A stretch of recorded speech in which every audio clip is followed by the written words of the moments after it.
Okay, so we are now going to finish and speed work through the rest of this book on surviving a borderline parent, how to heal your childhood wounds and build trust, boundaries, and self-esteem. And by the way, this is not my book. This is someone else's book, Kimberly Roth and Frida B. Friedman, PhD, LCSW. So check it out. The bottom line is that this book has so many great exercises and explorations and thoughts, from understanding how we blame ourselves and wound ourselves and need to heal. And so in yesterday's video, I was talking about grieving a lost childhood, and there are a lot of exercises. They're called Stop and Think. So this is a great book to get with a journal if you don't already have one. And it just really validates so much of what we may have never really even known out or heard about ourselves out loud, in terms of who we are and why are we like this, and why can we go from very anxious to very avoidant, and to wanting love so much to yet not trusting love. And deep inside, I fully and truly believe that the core wound of any emotionally unsafe parent, no matter what their diagnosis is, whether they have one or not, is that you feel like that you are often unlovable and unworthy and bad inside. And understanding that is powerfully important to understanding your healing. So part 2 of the book talks about the present, and it goes into the topics of guilt, responsibility, and forgiveness. And I was just saying in yesterday's video that even though there's a lot of good research about whether or not we need to forgive, in the classic sort of way, I think we hear this word, it's historically a very religious word. And if you're religious, that's great. That might work for you. But for many people, to think about forgiveness equates to accepting that it was okay what happened to you. And so that's a whole other field. There are actually many books written on the idea. Someone's texting me, hold on. Okay, so there are a lot of books written on forgiveness and this idea, but it does not mean that you forget or deny your experiences, and that's what this book talks about. And so what I want to say is that however you want to frame that word, you don't want to live in the chronic and constant pain of this childhood without understanding that living in that space will steal your life from you. And it's really difficult to do, because everywhere we look, there are reminders of the parents that we wish we'd had, of our idealized childhood, the one that we wish we'd had, the one that hurts when we think about it. And so I'm not going to go into that, but the book really goes into a lot of ideas around this. And what I will say is, like I said yesterday, you want to find a way to understand this experience for yourself and to work on releasing some parts. Otherwise, you have this grip of pain that is really hard to live your life in without some level. So I'm going to honestly tell you that I don't know that I have forgiven, but I have released my mother and my father. And in that sense, I feel like I'm not going to say it never sneaks up on me and I never have moments and things happen. But the grip that they had on the why me and how could you has really reduced over the years, in large part because of the work that I've done. And it's a lot of therapy. It's a lot of therapy, a lot of books, a lot of reading. But anyway, so it talks about forgiveness, and then it goes into overcoming anger and resentment. And I think this is a huge topic. And the reason why is because for many parents who have borderline, some disorder like borderline, and also narcissism and immaturity, is that they're quick to anger, often walking on eggshells, rage, never knowing what to expect, whatever it is, or they're just like free, license to be angry. Often meant for many of us, especially generationally, we were not allowed to be angry. So they could be angry at us and rage and do whatever, and we'd be sent to our rooms or punished or, cry it out, whatever it is. And then the way that plays out in our adult lives, I found, is either we don't deal with anger, we stuff it, we repress it, suppress it, and it pops up like whack-a-mole, and health issues or taking too much and blowing. Or we kind of, like people that I've known with this disorder, who had parents with this disorder, will be very quick to anger themselves because their only role model was kind of like blowing. Okay. Then it goes into talking about anger in families who have parents with this disorder. And as I was just describing, there might be a very eggshell dynamic, but it also might be an underexpressed, a more internalized, we've often called quiet borderline, where the person who struggles is holding all that inside internally. And you're going to pick up on that as a child too. And so it talks about how that impacts, those who struggle. It says, some adult children of parents with borderline recall their parent raging, screaming, berating them, storming around the house or car, threatening, throwing things, name-calling, and having tantrums. Others have trouble remembering any displays of anger in their homes. Instead, they may have experienced stony silences and heavy tension. So that's why when I talk about the spectrum of borderline, it's so important that there really can be a vast combination of those different traits. The core, I think, is similar, that you're not going to get emotional safety at the end of the day or relational safety as a child because they don't have it in themselves. But it might play out and you're not being able to express your anger. It talks about what anger is and what it looks like. And it goes into this one section I want to read to you called How Anger Works. It says, although anger seems like a volatile, unpredictable emotion, its generation actually has a predictable cause and effect dynamic. As you can see from this formula we created using concepts from When Anger Hurts. That's a book from 1989 by McKay, Rogers, and McKay. So they have this, I'm going to put it on the screen, antecedent stress plus current stress plus indirect stressors plus trigger thoughts equal anger. Here's what it says. Antecedent stresses include your childhood experiences with your parent or other experiences you've stored away that influence your interpretation of current events. So you have the past, right? You have your past experiences.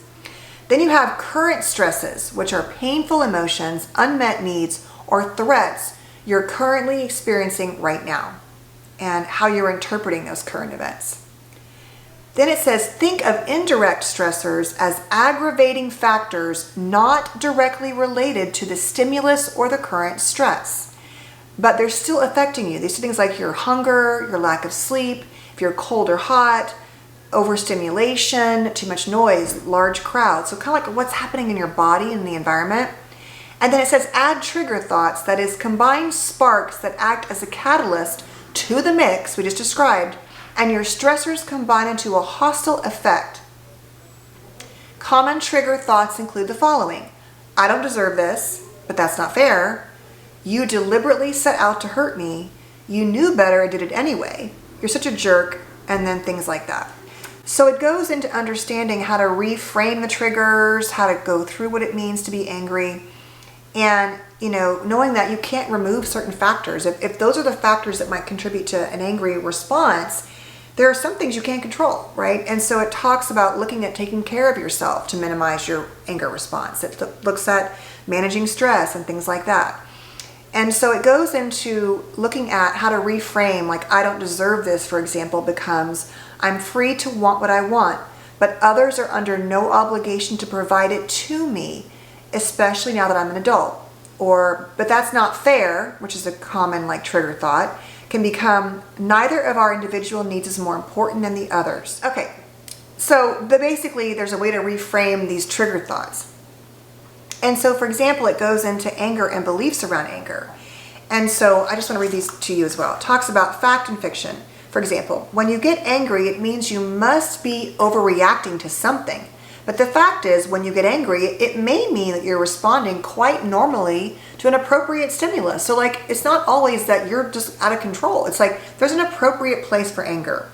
So I'm not going to go through all of those, but that's a really important exercise here. And then it talks about when you don't deal with your anger, all the ways it can come out through bitterness, comparing yourself to others, critical thoughts, feeling, perfectionistic inside, being annoyed with yourself or others, thinking that what you say doesn't matter, feeling guilty, impatient, muscle tension, clearly chronic illness, difficulty letting go of resentments, difficulty listening and taking someone else's viewpoint, persistently feeling life isn't fair, sarcasm, which is a big form of anger at times, dread, irritation, shutting down, being insensitive, and having a I don't care, whatever attitude. So then it goes through different coping styles and what anger looks like and gives you some more tools. So I highly recommend that. Now, the rest of the book talks about communicating and setting limits, and that's chapter 6. And then it goes into how to work on your boundaries and self-esteem, how to envision change in your life, how to deal with reconstructing your story and finding new ways to sort of make interpretations. And I just heard someone, sorry, at my front door. And so this is why I think that I can't even begin to like go into this book even further, because there are so many great areas in it. But the last part I want to talk about is this section called How Really Difficult Parents Affect Your Life, and how important it is to understand that these are the things you probably have to work on. So I'm going to summarize this whole series with the things that, A, you're not alone. You really aren't, and it says that you're not alone. You can see my notes I made here. That so many of us have the story, and I am trying to figure out, as I've said, how to build a community for us, like just a hub, a place for those of us who every day we're kind of getting up and facing, this eggshell, difficult, complicated childhood and how it plays out. And or we're in a narcissistic relationship now, and so we have to deal with that plus our childhood, right? I keep thinking like what I want to create is a place that you could go a day a week, a few days a week, whatever, when I was in it and didn't know it, and also how I deal with life now. That makes sense. So like a place where it's just like it's presumed that we have this complicated wound, either in the past and or still in the present, like I'm saying, if you're in a relationship that's reflecting your childhood and what to do. But anyway, here it is. It says this. Here are just a few ways adult children have said their experience has affected their relationships, because that's where it's going to play out most today. No matter what happened to you in childhood, it's going to be about what happened to you then, but play out in how you deal with yourself and other relationships. Number 1, expecting perfection from yourself and holding others to that unrealistic standard too. Being quick to judge or judging others harshly. Or having to be perfect as a parent, for example, because your parent wasn't great. Now you have to be a perfect parent yourself, and that is not possible. Number 2, black and white thinking that prevents you from seeing other people as they really are, with all their shades of gray, their uniqueness, their nuances, their talents. That's because of the splitting that your often borderline parent may have done with you. Difficulty communicating with a loved one. So just like speaking your truth, being afraid of conflict, self-advocacy being not a great tool that you can wield. Just being afraid, so you avoid situations and people's feelings. The next one is fearing abandonment and personalizing rejection. So now you always go into relationships thinking that it's your fault and people will end up leaving you, hurting you, not being trustworthy. Assuming people are angry at you much of the time. These last couple things are all about what I talk about, chronic hypervigilance, right? Where you're spending your entire life scanning because this is what happened to you. You're always looking for that.